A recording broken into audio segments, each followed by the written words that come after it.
Welcome everybody to Extreme Off-Road Silly Bills, and today we're dealing with the 2021 Hennessey Venom F5. Now this has 1,817 horsepower, 1,193 pounds-feet of torque from its 6.6 litre twin turbocharged V8 engine.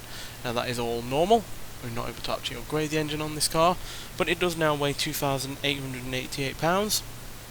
Now has all-wheel drive instead of just rear-wheel drive, as well as off-road tyres and off-road suspension, and it can now do 0 to 60 in 2.015 seconds, 0 to 100 in 3.205 seconds, and going to a top speed of 250 miles an hour.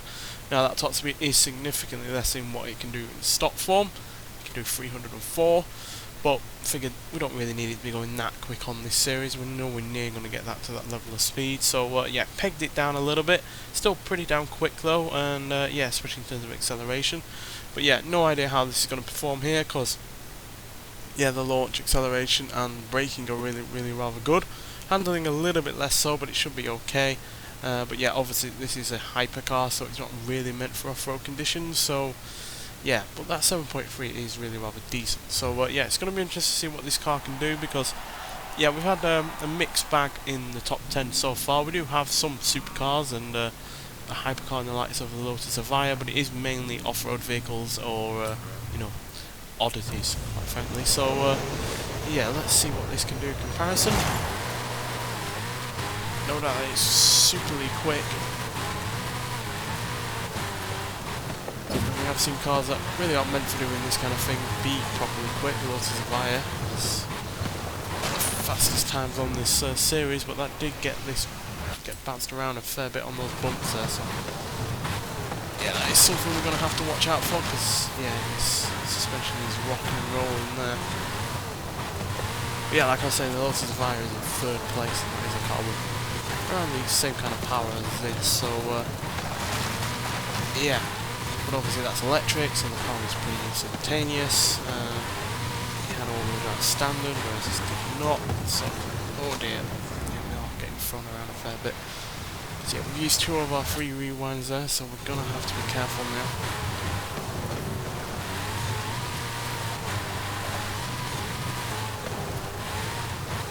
Yeah, I think even though obviously I've given it the off-road suspension, which has increased its ride height a little bit, it's still obviously quite hard suspension, as it needs to be for the amount of power and speed that this car can get up to in stock form. So it's really playing havoc when it comes to the bumps and the jumps.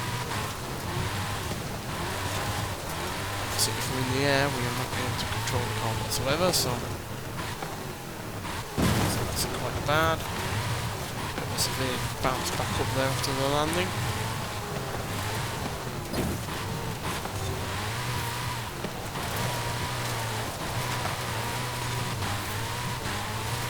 Although this is far from the lightest car that we've had on this series, it's probably the lightest car that we've had by a long way in terms of the outright power.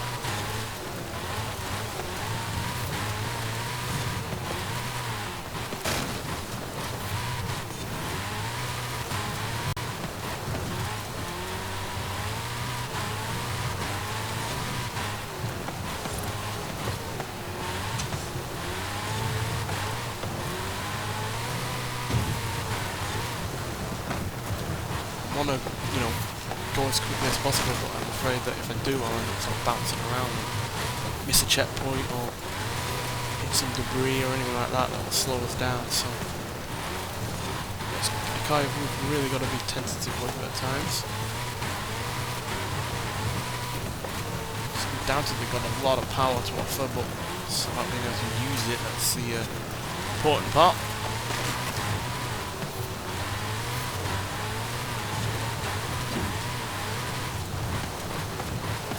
The brakes are really rather good, so even though we look like we're about to go out of control, we can just slam on and do a good stop in a decent amount of time. And obviously if we're in the air, we're obviously not able to use our brakes, so we've got to watch out for those bumps.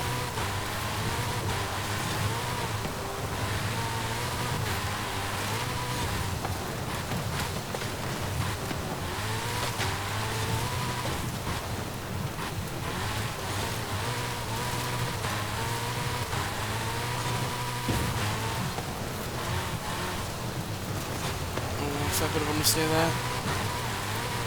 Going across the line at more than 140 mile an hour and a time of 3 minutes 17.373. So not quite as quick as the likes of the Lotus Evija or the Brabham BT62, but that is still in the top 10, and yeah, by a decent margin, but not a huge amount, as it's managed to beat the likes of the Subaru WRX STI ARX Supercar, the Plymouth Barracuda Formula S, and it knocks the McLaren 765 LT out of the top 10.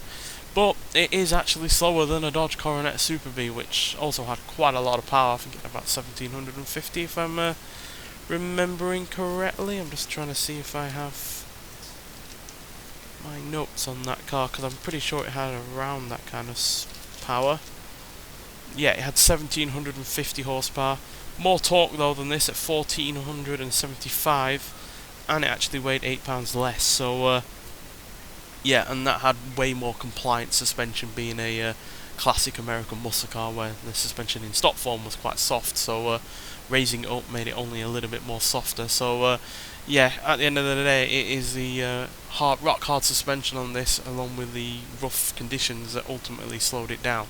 But still, considering the amount of issues it had, that is a cracking time, quite frankly. And yeah, it just goes to show that even if your car has issues, as long as it's able to go really rather quick in a straight line and hold on to that power through the corners, then yeah, it's gonna put in a good time. But yeah, it definitely would have been quicker had it had less issues with its suspension. But that's just the way it goes. Not every car's going to be perfect, and yeah, it just goes to show how you know, a mixed bag this series can be, in the fact that a 1970 Dodge Coronet can be quicker than a modern hypercar, despite, you know, the 51-year difference in age. So yeah, but still, cracking time and a really rather fun car to drive. Nonetheless, thanks for watching, and I'll see you in the next one. Bye.